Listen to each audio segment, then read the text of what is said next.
everyone, my name is Chanel. We have here with us today Vaughn of BSC Virtual Tours, and I'm going to let him introduce himself. My name is Devon Goen. I'm a criminal justice major here at Bowie State University, and I work on technological projects for the university. Okay, so how did you come up with the idea of your business? The idea of this business came about because I was working on one technology project for the university, and I just ended up spanning into like a creative part, and then this just came about. So what was that one technology? That one technological project was keyless access for doors, so you just use a card instead of an actual key to open the door. Okay, so you've always kind of been interested in technology? It was more of like a bored passion. Like when I would get bored or I had free time, I would go learn about it, and then I just started implementing it when I was self-taught. Okay, so did you have to market your business, or did BSC reach out to you, or how did that work? I showed like a brief sample, made a demo, and then I showed it to the administration, and then they started reaching out on their behalf to get it created completely because it's a marketing tool for the university, and it transcends like the bounds of if an individual is able to come visit the school or not.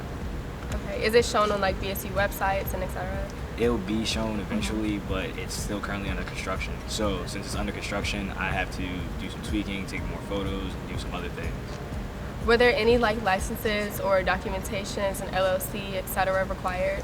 I do not have an LLC because I didn't want to be taxed twice, but I made sure I did certain things a certain way because I'm an independent contractor. Since I'm an independent contractor, I don't have to abide by Title III as much, which is how universities pay out money. If you're a federally funded university, you have to abide by Title III.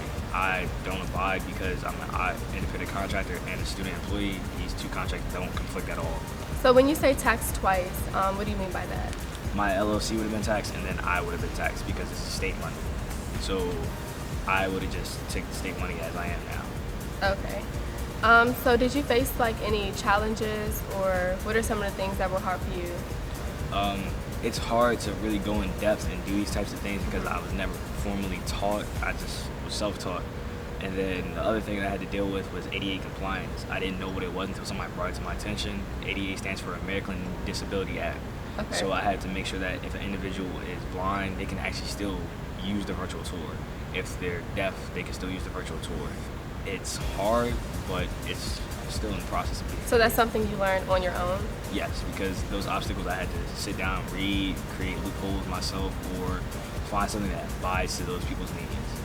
Okay, so how did you balance like being a student and also trying to build your business?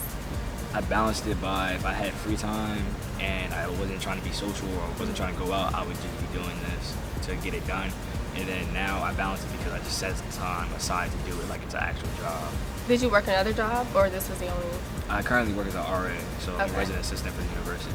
Is that a paid job, or They cover room and board, and that's it. just room and board? Just room and Okay, board. so you would say that your virtual tours were like the main source of income for you in undergrad? Yes, Okay. and make sure that I'm able to pay for undergrad, actually, so Okay, so you actually use that for your tuition? yes.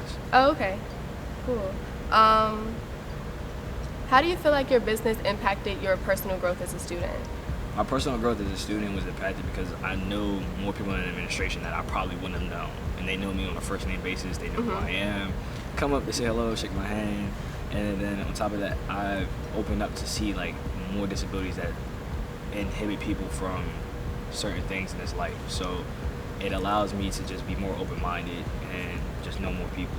Right, okay. So do you have any advice for anyone who is a student and also trying to balance possibly a student position and an upcoming business? If you're going to balance these things, you're going to have to commit to 100%. We all have the same 24 hours in a day. That gets stated a lot, but you really just have to want it. If you want it, it's most likely going to work out. Okay. Did you have a social life as well, or your business kind of took away from that? No, my business didn't take away. I just always had a social life. I was able to do what I wanted to do. I just need to assert my like balance and create priorities when it came to certain things. If I had a deadline, I made sure I was done before my deadline, so I would be able to go out, hang out, or do whatever I wanted to do. Okay. What do you think is the most important thing you learned from having your own business as a student?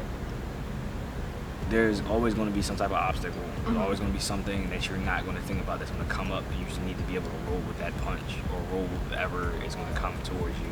So I just always have to overcome. It doesn't matter what's going to happen in life. I just have to overcome it. Right. Okay, well, thank you.